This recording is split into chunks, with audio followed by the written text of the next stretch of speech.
Untuk bisa mendapatkannya, Nabi Khidir harus naik ke atas langit dan menerimanya langsung dari para malaikat.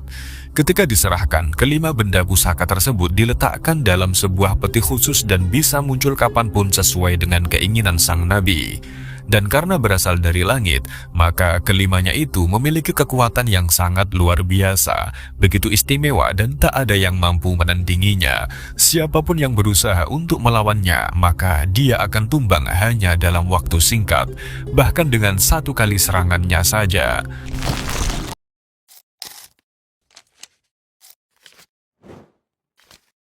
Assalamualaikum warahmatullahi wabarakatuh, sahabat-sahabat muslim yang dirahmati Allah subhanahu wa ta'ala.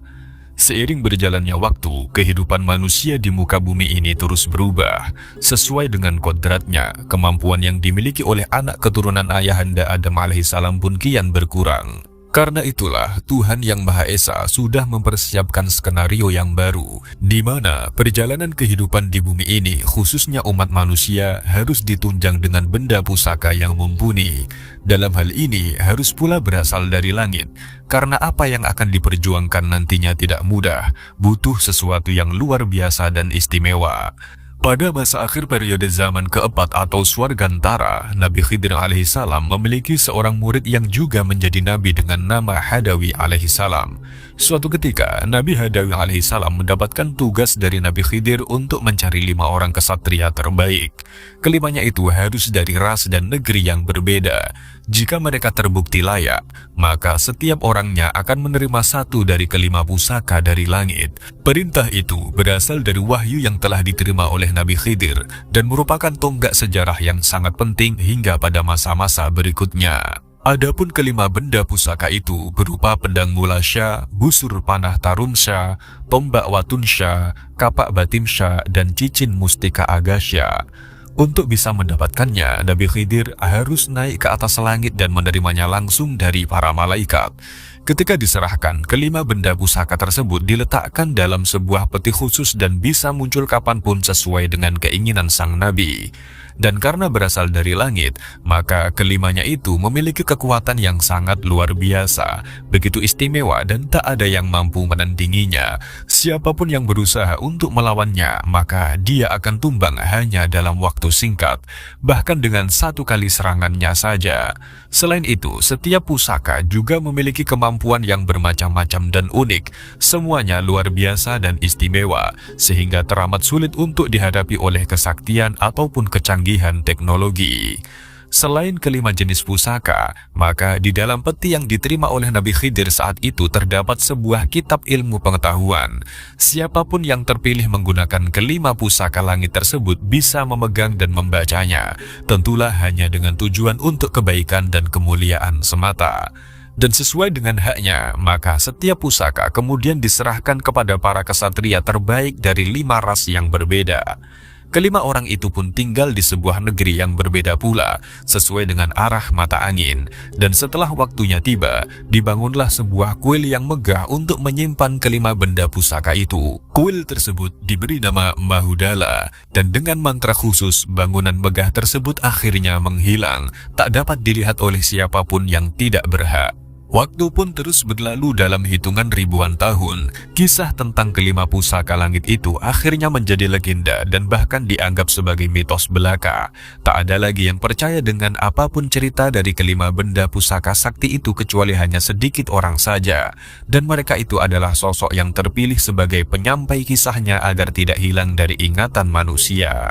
Pun bagi mereka yang gemar melakukan olahraga dan batin secara khusyuk, biasanya mereka juga tahu tentang kisah tersebut.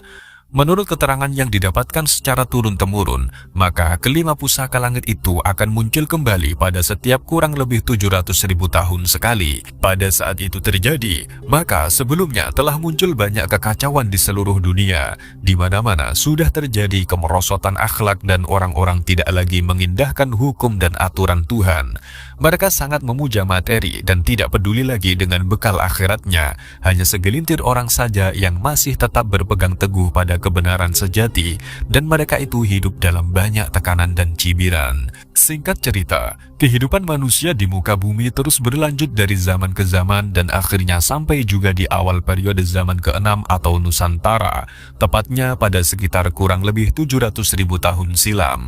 Saat itu, di seluruh dunia sudah terjadi lagi kekacauan dan kerusakan yang memilukan. Banyak orang yang tidak lagi mengikuti ajaran Tuhan, dan negara-negara yang ada sering terlibat pertempuran demi menguasai harta dan tahta.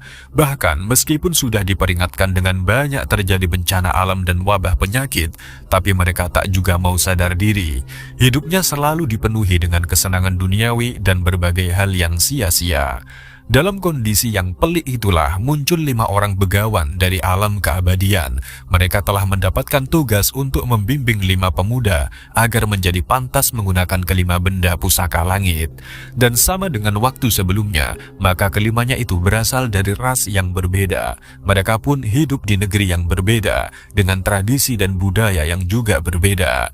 Namun demikian, keyakinan mereka kepada Tuhan Yang Maha Esa sama dan tak pernah berubah. Sungguh mereka itu adalah orang-orang yang soleh.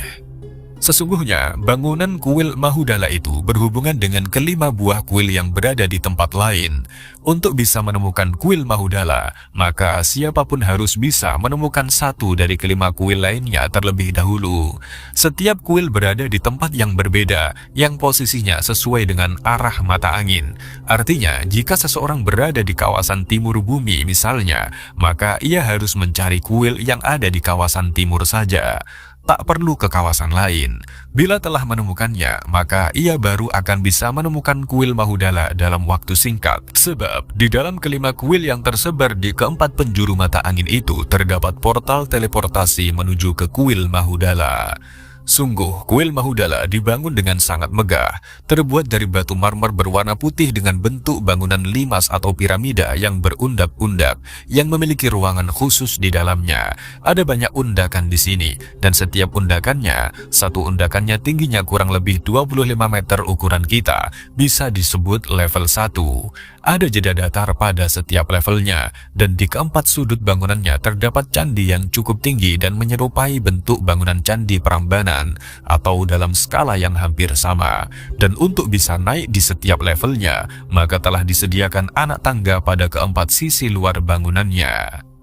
Ukuran dari kuil Mahudala itu kira-kira 10 kali lebih besar dari Candi Borobudur. Adapun karakter bangunannya sekilas agak mirip dengan pagoda Mengalarzedi yang ada di Myanmar. Hanya saja kondisinya jauh lebih indah dan megah karena berbahan dasar batu marmer putih yang dihaluskan. Selain itu, kuil tersebut dibuat dengan pola-pola arsitektur yang jauh lebih rumit, detail, dan sangat banyak ukiran relief serta mozaiknya. Ukuran pada setiap tingkatannya lebih tinggi serta ada pintu-pintu masuk dan ruangan khusus di dalamnya. Lebih detailnya silahkan ikuti penjelasan selanjutnya. Bentuk dari kuil Mahudala ini sekilas agak mirip dengan pagoda Mengalarzedi, hanya saja lebih megah dan rumit arsitekturnya. Ada 10 level tingkatan di kuil itu, dan di setiap levelnya ada 4 buah candi yang berada di keempat sudutnya. Sementara di puncak tertinggi bangunan kuilnya atau level tingkat 10, terdapat sebuah candi yang berukuran lebih besar dan bentuknya tidak cuma polos seperti yang ada di puncak pagoda Mengalarzedi, karena lebih seperti bentuk candi Prambanan yang tampak rumit. Dan masih di bagian candi tersebut, maka di puncak tertingginya terdapat 5 bola kristal warna-warni yang berkilauan, disusun limas atau segitiga piramida, dengan satu buahnya yang berada di tengah-tengah. Bola kristal yang bening di posisi tengah-tengah atau dalam posisi terbang atau mengambang di udara, warna kuning di posisi kanan bawah, warna merah di posisi kiri bawah, warna hijau di posisi depan bawah, dan warna biru di posisi atas, atau dalam hal ini juga terbang atau mengambang di udara. Semua bola kristal itu diletakkan pada sebuah tempat khusus dari emas yang berbentuk seperti kelopak bunga lotus, yang bagian dasarnya terbuat dari sesuatu yang mengkilap, atau semacam keramik berwarna biru dongker. Lalu ketika malam tiba, maka bola kristal yang biru akan bercahaya. Pada saat dini hari, giliran yang kuning bercahaya. Di waktu tengah hari yang hijau, sedangkan di waktu senja, maka yang bercahaya adalah bola kristal merah. Gabungan dari cahaya keempat bola kristal itu akan menghidupkan bola kristal yang berada di tengah-tengah. Dengan cara begitu, maka terbukalah pintu atau portal antar dimensi. Kelima bola kristal itu berasal dari langit yang dibawa turun ke bumi oleh seorang malaikat, diberikan kepada Raja Kanusada atau sang pemimpin 5 kesatria yang pertama, untuk kemudian diletakkan di puncak kuil Mahudala. Hingga kini, tak ada seorang pun yang dapat mengambil bola-bola kristal itu. Jangankan mengambilnya, sekedar memindahkan satu buahnya saja takkan bisa. Dan jika ada yang berani melakukannya, padahal dia tak berhak, maka malaikat penjaganya akan muncul dan memberikan hukuman yang setimpal. Lalu di kuil ini juga, di dalam bangunan level 1, terdapat ruangan yang langit-langitnya berbentuk kubah setengah lingkaran. Ada banyak ukiran relief dan mozaiknya di sana, juga patung-patung batu dalam berbagai bentuk. Sementara itu, pada bagian dinding bangunannya juga terdapat 40 buah pintu yang berukir indah. Di level kedua sampai yang ke-8 pun sama dengan ukuran yang lebih kecil, dan khusus untuk yang di level ke-9 dan 10, hanya berjumlah 8 dan 4 pintu saja. Adapun fungsi dari pintu-pintu tersebut adalah untuk berpindah ke dimensi lain. Jadi, setiap level itu memiliki kemampuan dari setiap orangnya atau masyarakat yang tinggal di sana. Dan khusus bagi sang pemimpin, tentunya ia bisa menggunakan yang di level ke-10 atau dalam artian yang tertinggi dan yang terbaik.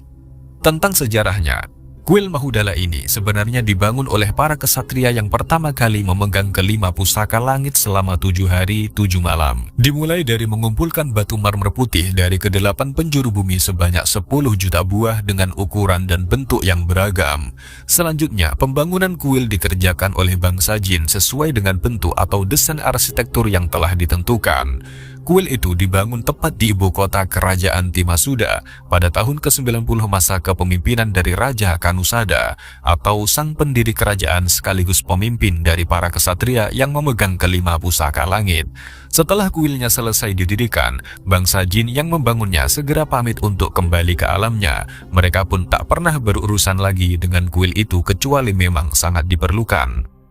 Dan pada masa itu, khususnya sejak kuil Mahudala selesai dibangun, kehidupan penduduk di kerajaan Timasuda atau negeri di mana kuil Mahudala berada tidak bermewah-mewahan. Mereka cukup makan dari hasil jeripayah mereka sendiri dalam bercocok tanam, beternak, berdagang, dan berkarya cipta. Setiap harinya, selain bekerja mencari nafkah, mereka hanya fokus untuk bisa berpindah alam. Mereka hidup dan bekerja seperti biasa, bersosialisasi seperti biasa, tapi tidak pernah lupa pada tujuan yang harus dicapai, yaitu berpindah dimensi kehidupan melalui pintu-pintu yang ada di kuil Mahudala.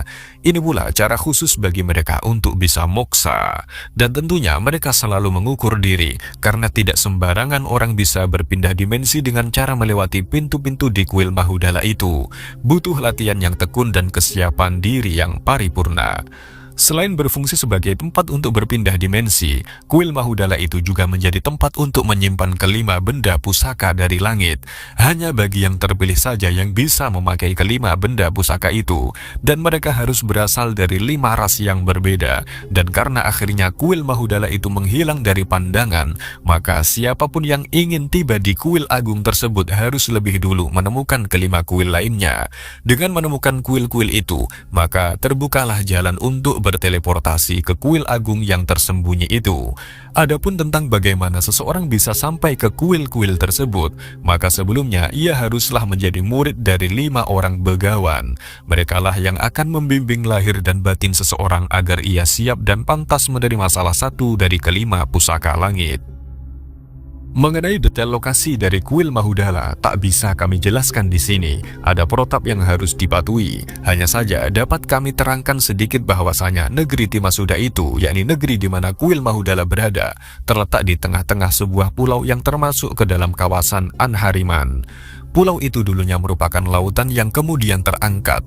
Artinya, selama jutaan tahun sebelumnya, daratan pulau tersebut pernah menjadi dasar lautan. Buktinya pun masih bisa dilihat sekarang, khususnya mengenai beragam jenis fosil biota lautnya. Hanya saja, pada akhirnya naik ke permukaan dan menjadi sebuah daratan yang luas dan subur. Ribuan tahun setelah kemunculannya, pulau itu mulai dihuni oleh manusia dari berbagai suku bangsa. Terus seperti itu sampai kisah ini ditulis lagi. Sebagaimana yang telah dijelaskan, maka pada setiap kurang lebih 700.000 tahun sekali kelima pusaka langit itu akan muncul kembali dan memilih siapa saja yang berhak menggunakannya. Mereka yang terpilih selalu dari ras dan negeri yang berbeda. Mereka tinggal di keempat arah mata angin, sementara yang satunya lagi dari tengah kawasan bumi.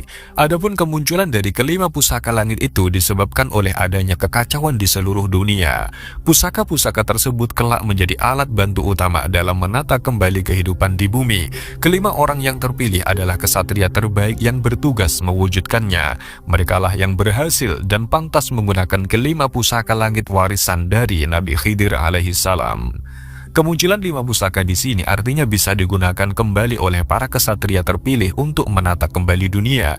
Hanya dalam rentang waktu kurang lebih 700.000 tahun sekali baru akan terjadi.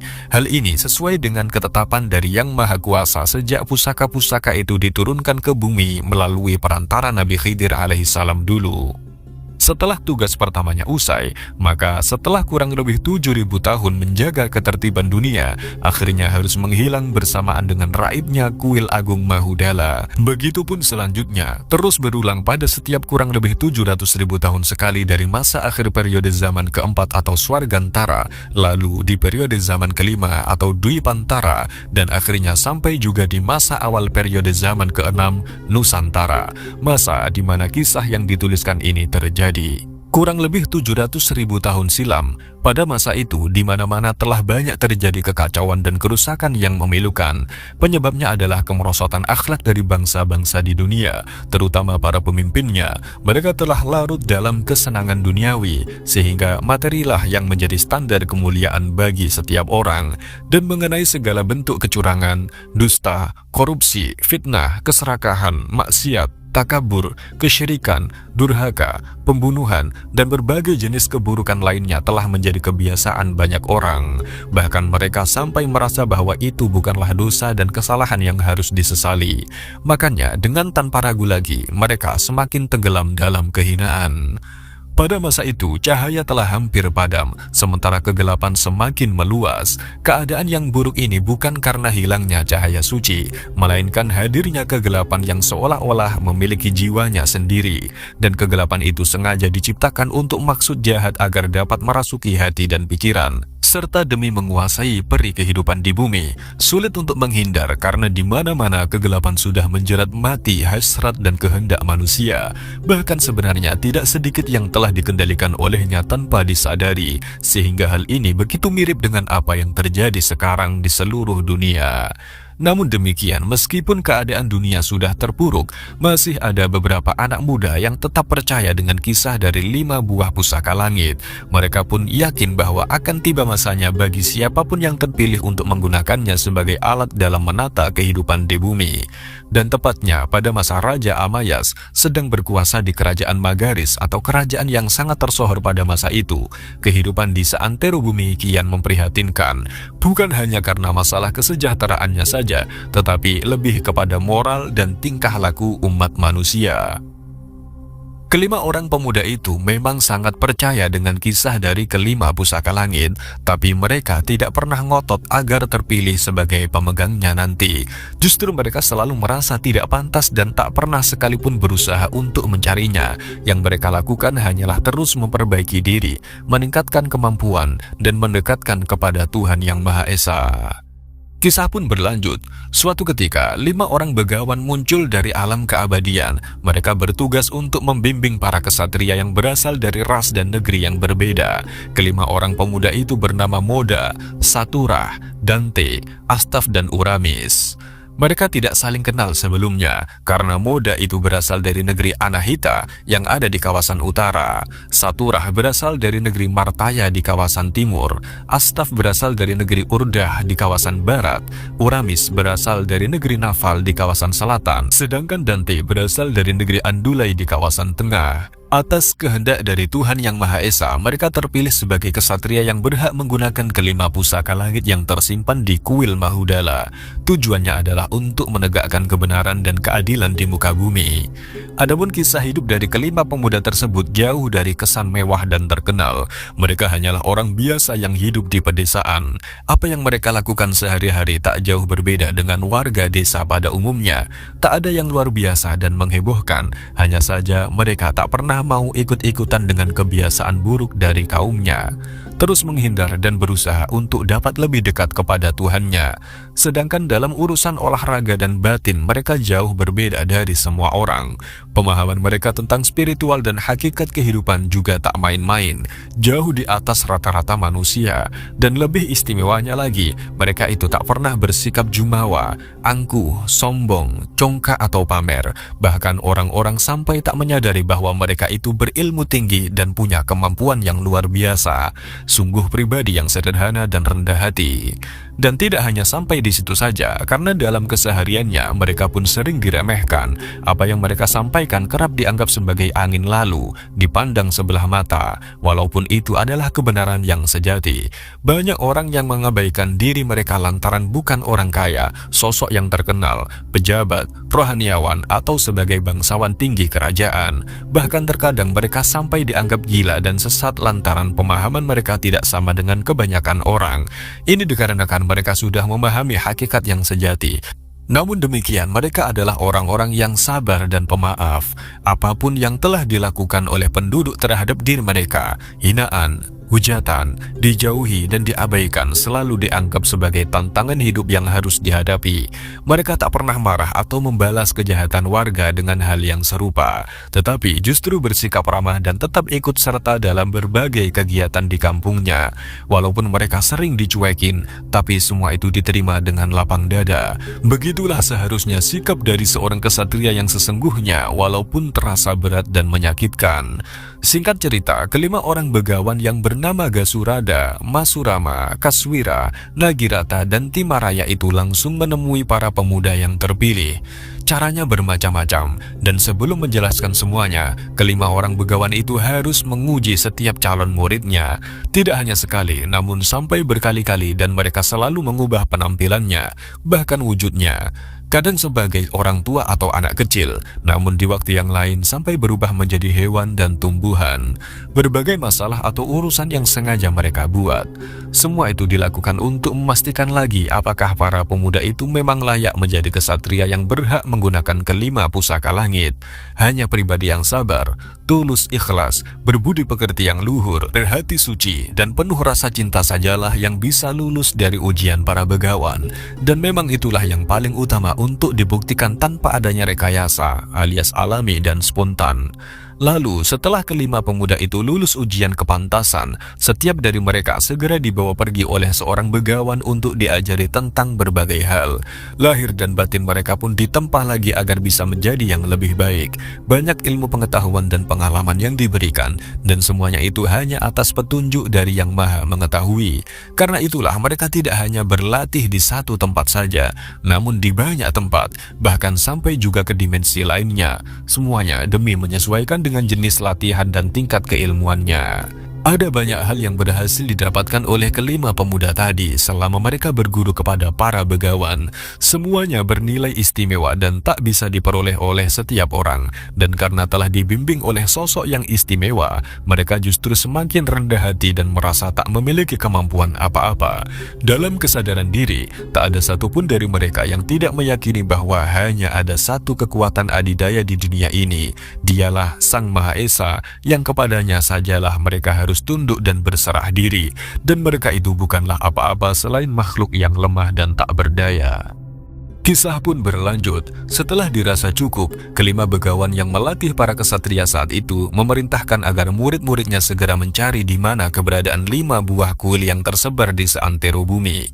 Ada petunjuk khusus yang diberikan untuk bisa menemukannya, dan setiap orangnya cukup mencari di kawasan manakah mereka berasal. Para begawan pun mengatakan bahwa mereka akan menunggu para muridnya itu di sana, yakni di kuil Mahudala. Di tempat itu mereka akan dibimbing langsung oleh para begawan untuk bisa bisa mengambil pusaka langit yang tersimpan. Satu orang hanya akan mendapatkan satu, dan kelak dari mereka itu ada yang terpilih menjadi pemimpin. Tandanya ia telah mendapatkan pusaka berupa cincin kepemimpinan yang bernama Agasha. Ketika para kesatria itu sampai di depan kuil Mahudala, mereka bisa melihat ada banyak orang yang berada di sana. Semuanya itu adalah penduduk asli dari negeri Timasuda dan sebagian lainnya dari bangsa yang lain. Dan sebenarnya tidak ada lagi yang tinggal di sana, karena setelah berpindah dimensi kehidupan, semua penduduk Timasuda diperintahkan untuk tinggal di tempat yang lain. Kuil Mahudala dan sekitarnya berada di sebuah tempat yang tersendiri sejak menghilang. Di sana pun dibiarkan tak berpenghuni. Hanya beberapa orang saja yang bertugas sebagai penjaga. Maka dari itu, setelah tahu bahwa akan ada lagi kesatria yang terpilih untuk menggunakan kelima pusaka langit, mereka langsung berdatangan ke sekeliling kuil Mahudala. Momen seperti itu tak pernah mereka lewatkan. Dalam hal ini, setiap pemuda diizinkan mencoba, tapi yang terpilih untuk memakai pusaka cincin kepemimpinan itu adalah Moda. Dan meskipun ia hanyalah orang desa, tapi nyatanya masih keturunan dari para kesatria dan pahlawan besar, khususnya dari garis silsilah ayahnya. Moda itu masih keturunan ke-27 dari pendiri kerajaan Amuyat. Pendiri kerajaan Amuyat adalah Husanata. Husanata sendiri masih keturunan dari raja-raja di negeri Wiyanala. Bahkan, ia masih terhubung langsung dengan seorang nabi yang bernama Murata, karena beliau itu di antara para raja yang pernah memimpin di kerajaan Wiyanala. Kerajaan-kerajaan yang menjadi asal-usul dari para leluhur Moda itu, yakni Amuyat, Wiyanala, Adifan, Duril, dan Suga, tidak berada di kawasan utara saja. Ada juga yang berada di kawasan timur dan selatan. Perlu dimaklumi, karena para leluhurnya itu adalah orang-orang yang suka berpetualang, sehingga mereka pun tinggal di banyak negeri, bahkan mendirikan kerajaan di wilayah yang berbeda-beda.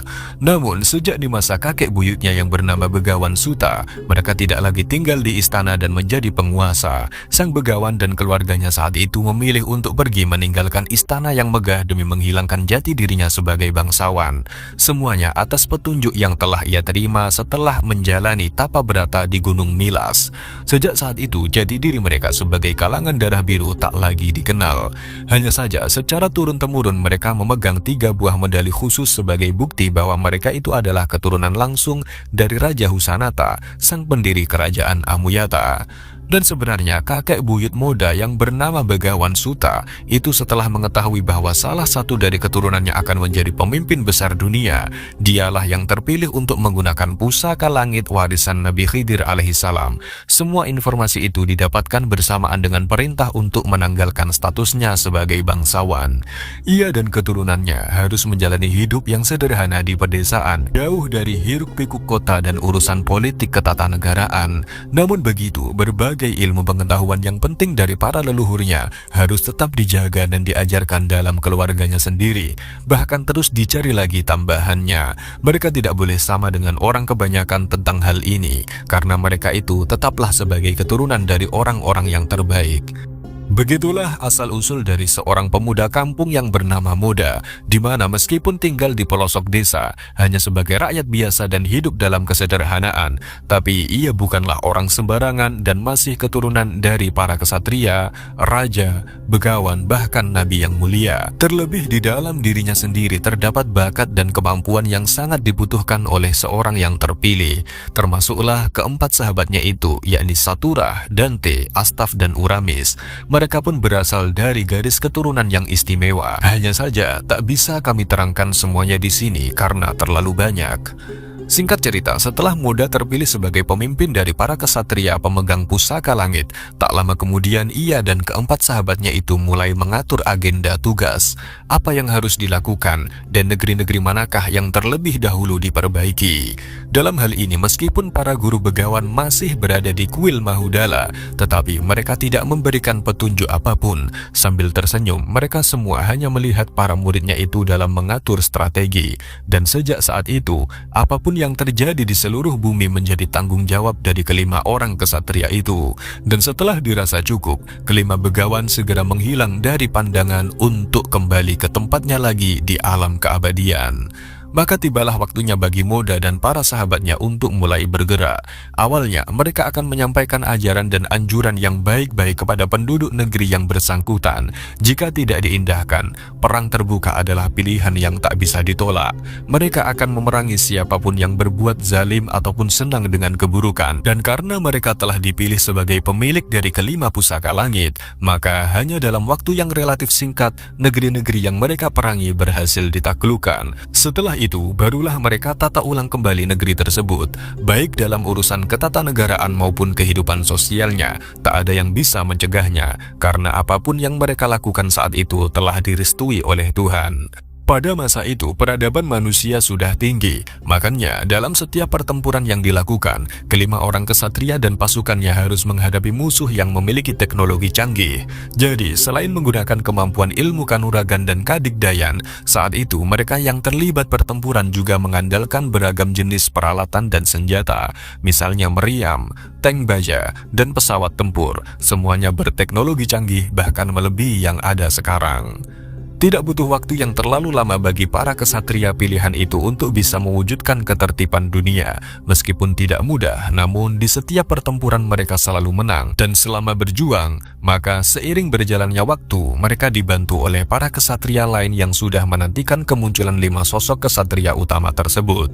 Dari berbagai negeri, mereka datang dan segera ikut bergabung dalam pasukan terbaik di dunia kala itu.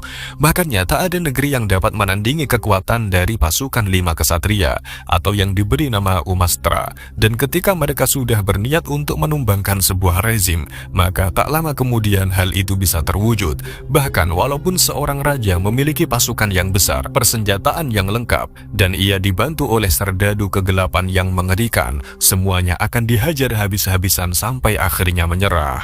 Sungguh, mereka takkan ragu-ragu atau bersikap lembek kepada siapapun yang telah mengabaikan hukum dan aturan Tuhan. Terlebih pada masa itu sudah waktunya bumi dibersihkan dari hal-hal yang buruk dan penuh kemunafikan. 5 orang kesatria dan pasukannya itu adalah alat untuk bisa mewujudkan kedamaian di seluruh dunia. Siapapun yang menentangnya akan dihabisi tanpa ampun, dan mereka terus berjuang sampai tak ada lagi negeri yang hidup dalam kerusakan dan kekufuran. Azab Tuhan itu terdiri dari berbagai jenis. Salah satunya adalah apa yang dilakukan oleh kelima sosok kesatria dan pasukannya. Artinya, pertempuran yang menyebabkan banyak kematian itu adalah bagian dari hukuman Tuhan kepada makhluknya yang bersalah. Karena mereka telah larut dalam kekufuran, maka tibalah saatnya untuk menerima akibatnya. Hal ini pun bertujuan demi menjaga keseimbangan dan keharmonisan di bumi. Tak mungkin terus dibiarkan rusak, karena akan menyebabkan kehancuran yang lebih buruk lagi.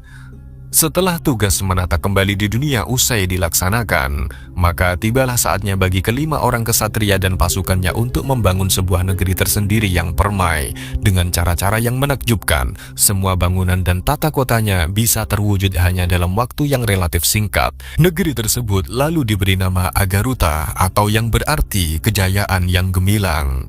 Adapun mengenai kehidupan yang ada di sana, maka tak jauh berbeda dengan pola kehidupan di negeri Timasuda dulu, negeri di mana kuil Mahudala berada, di mana penduduk negeri Agaruta itu juga tidak senang bermewah-mewahan. Mereka cukup makan dari hasil jeripayah mereka sendiri dalam bercocok tanam, berternak, berdagang, dan berkarya cipta. Setiap harinya, selain bekerja mencari nafkah, mereka hanya fokus untuk bisa mendalami hal-hal yang bersifat spiritual dan supranatural. Mereka pun hidup dan bekerja seperti biasa, bersosialisasi seperti biasa, tapi tidak pernah lupa pada tujuan yang harus dicapai, yaitu berpindah dimensi kehidupan alias moksa.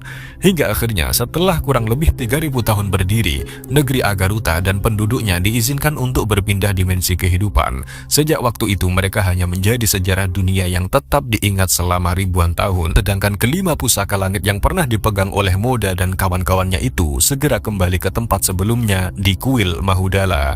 Dan itu terjadi seiring dengan moksanya kelima orang kesatria pemegangnya. Hingga kini masih tetap berada di kuil itu dan menunggu para kesatria yang lain untuk menggunakannya. Dan tidak menutup kemungkinan bila hal itu akan terjadi di masa kita sekarang, karena tanda-tandanya kian jelas terlihat dan memang sudah kurang lebih 700.000 tahun lamanya tak pernah muncul lagi, sementara kondisi dunia saat ini begitu memprihatinkan. Dan sebelum akhirnya berpindah dimensi kehidupan alias moksa, sang pemimpin tertinggi yang bernama Moda itu sempat berpesan kepada rakyatnya di negeri Agaruta. Pesan tersebut tidak hanya untuk mereka yang hidup pada saat itu saja, tetapi juga untuk generasi yang akan datang. Wasiat dari sosok yang kemudian menjadi seorang begawan itu lalu dijadikan sebagai ageman atau pegangan hidup bagi penduduk negeri Agaruta. Dari generasi ke generasi terus disampaikan, hingga pada akhirnya tak banyak lagi yang tahu, terutama sejak kepindahan negeri Agaruta dan penduduknya itu ke dimensi lain. Hanya kalangan tertentu saja yang masih mengetahui tentang wasiat tersebut. Selebihnya cuma tercatat dalam beberapa kitab yang pernah ditulis oleh para pujangga. Tapi kemudian kitab-kitab itu pun menjadi sangat langka dan tidak sembarang orang yang bisa memilikinya, bahkan sekedar untuk bisa melihat atau membacanya. Demikian dari kami, apabila banyak kesalahan mohon maaf yang sebesar-besarnya. Al-haqqu min rabbika falatakunanna minal mumtarin. Wassalamualaikum warahmatullahi wabarakatuh.